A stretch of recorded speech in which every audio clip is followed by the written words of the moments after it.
यहाँ पर सबसे ऊपर देखिए आपसे पूछ रहा है अप्लाइंग फॉर, आप किस एग्ज़ाम के लिए अप्लाई करना चाहते हैं। तो यहाँ पर मैं सबसे पहले आपको प्राइमरी का दिखा रहा हूँ, 1 to 5 के लिए सेलेक्ट करेंगे। फिर लिखा है लैंग्वेज 1, तो हमने यहाँ हिंदी सेलेक्ट किया हुआ है। लैंग्वेज 2 इंग्लिश सेलेक्ट किया हुआ है। इसके बाद यहाँ पर फिर आगे भरना है, ठीक है। तो यहाँ पर लैंग्वेज 1 2 बहुत ध्यान से भरना है, इसका हम डिटेल्ड वीडियो जल्द बना देंगे कैसे आप लैंग्वेज चूज करेंगे। फिलहाल हम लोग यहाँ पर एलिजिबिलिटी क्राइटेरिया समझते हैं पेपर 1 के लिए, इसके बाद अभी समझेंगे पेपर 2 के लिए। अब यहाँ पर देखिए पूछ रहा है minimum education qualification for class 1 to 5, यहाँ पर सेलेक्ट लिखा हुआ है। आपको यहाँ पर कोड डालना है। सबसे पहले ध्यान से देखो, नंबर 1 पे बोला है सीनियर सेकेंडरी आपने किया हुआ है 50% मार्क्स के साथ, और आप फाइनल ईयर में हैं या पास आउट हैं, आप 2 साल का डिप्लोमा जो कि डीएलएड होता है या कोई दूसरा नाम भी हो सकता है, तो आप ये वाला टिक करेंगे। दूसरा यहाँ पर भी सीनियर सेकेंडरी यानी 12वीं 45% मार्क्स के साथ कम से कम, और 2 साल का डिप्लोमा इन एलिमेंट्री एजुकेशन। लेकिन ये रूल्स 2002 के अंतर्गत है, तो जिसके ऊपर लागू होता है वही टिक करना, सबके लिए नहीं है ये। तीसरा यहाँ पर बीएलएड है जो 4 वर्षीय कोर्स होता है। चौथा यहाँ पर ऑप्शन है 12वीं आपने किया हुआ है 50% मार्क्स के साथ, और 2 साल का डिप्लोमा इन एजुकेशन या डीएड स्पेशल एजुकेशन आपके पास है, तो आपके पास ये कोड लागू होगा। और अगला ऑप्शन है ग्रेजुएशन आपने किया हुआ 50% मार्क्स के साथ, साथ में एपियरिंग में है या आप पास आउट हैं बीएड के, तो आपके ऊपर ये ऑप्शन लागू होगा।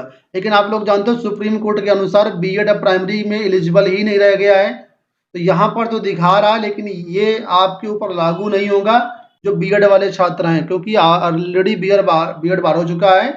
और यहाँ पर वेबसाइट में अभी चेंजेस नहीं किए गए, सेम पुराना वाला फॉर्म यहाँ पर दे दिया गया है, तो इस पर मत जाना, बीएड वाले फॉर्म मत भरना, पैसा बर्बाद मत करना।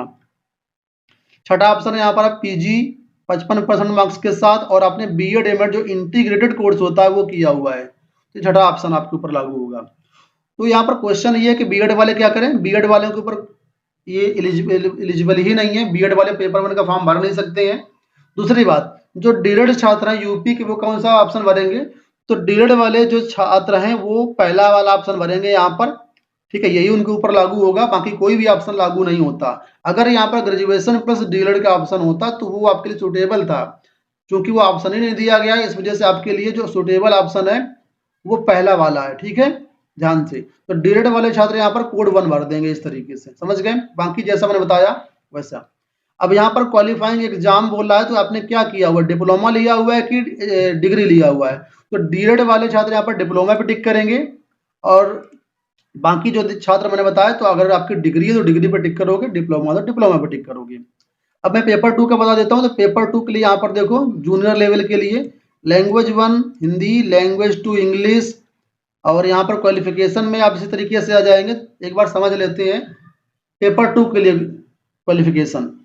तो यहाँ पर बोला गया ग्रेजुएशन और 2 साल का अपना का डिप्लोमा इन एलिमेंट्री एजुकेशन। तो डीएड वाले जो छात्र उत्तर प्रदेश के हैं उनके लिए पहला ऑप्शन है जूनियर लेवल में, ठीक है।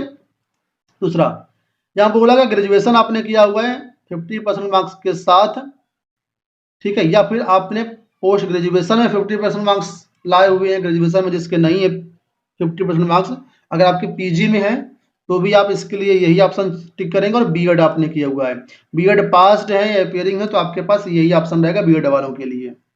तीसरा, यहाँ पर ग्रेजुएशन 45% मार्क्स के साथ है और बीएड आपने किया हुआ है, ठीक है, तो आपके पास ये ऑप्शन रहेगा, लेकिन ये स्पेशल कंडीशंस में है, तो जनरल छात्रों के लिए ये लागू नहीं होगा, ठीक है। इसके बाद ये बीएड कोर्स है 4 नंबर वाला। इसके बाद यहाँ पर ये बीए बीएससीएड है या बीए बीएड कोर्स जो होता है वो वाला 4 वर्षीय कोर्स है, तो ये वाला ऑप्शन आप यहाँ पे दिएंगे 5 नंबर पे, जो इंटर के बाद ये कोर्स करते हैं। इसी तरीके से जो ग्रेजुएशन किए हुए हैं और बीएड स्पेशल एजुकेशन किया हुआ जिन छात्रों ने, तो वो यहाँ पर 6वां ऑप्शन जाएंगे।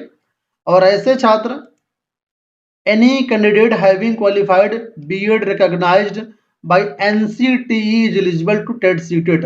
यहाँ पर एक स्पेशल है जो कि 23 अगस्त 2010 के नोटिफिकेशन के अंतर्गत है, यानी जैसे कि सपोज करो स्पेशल जो नियोजित शिक्षक होते हैं या शिक्षा मित्र टाइप के होते हैं, मुझे लगता है उनके लिए ऑप्शन है, जनरल छात्रों के लिए नहीं है, ठीक है। बीएड जो आपने किया हुआ है उन छात्रों के लिए है, और आपको टेट सीटेट के लिए अलाउ किया गया है as per the guidelines by NCT 11 अगस्त 2011 के अंतर्गत अगर आप आते हैं तो ये आपके ऊपर लागू होगा।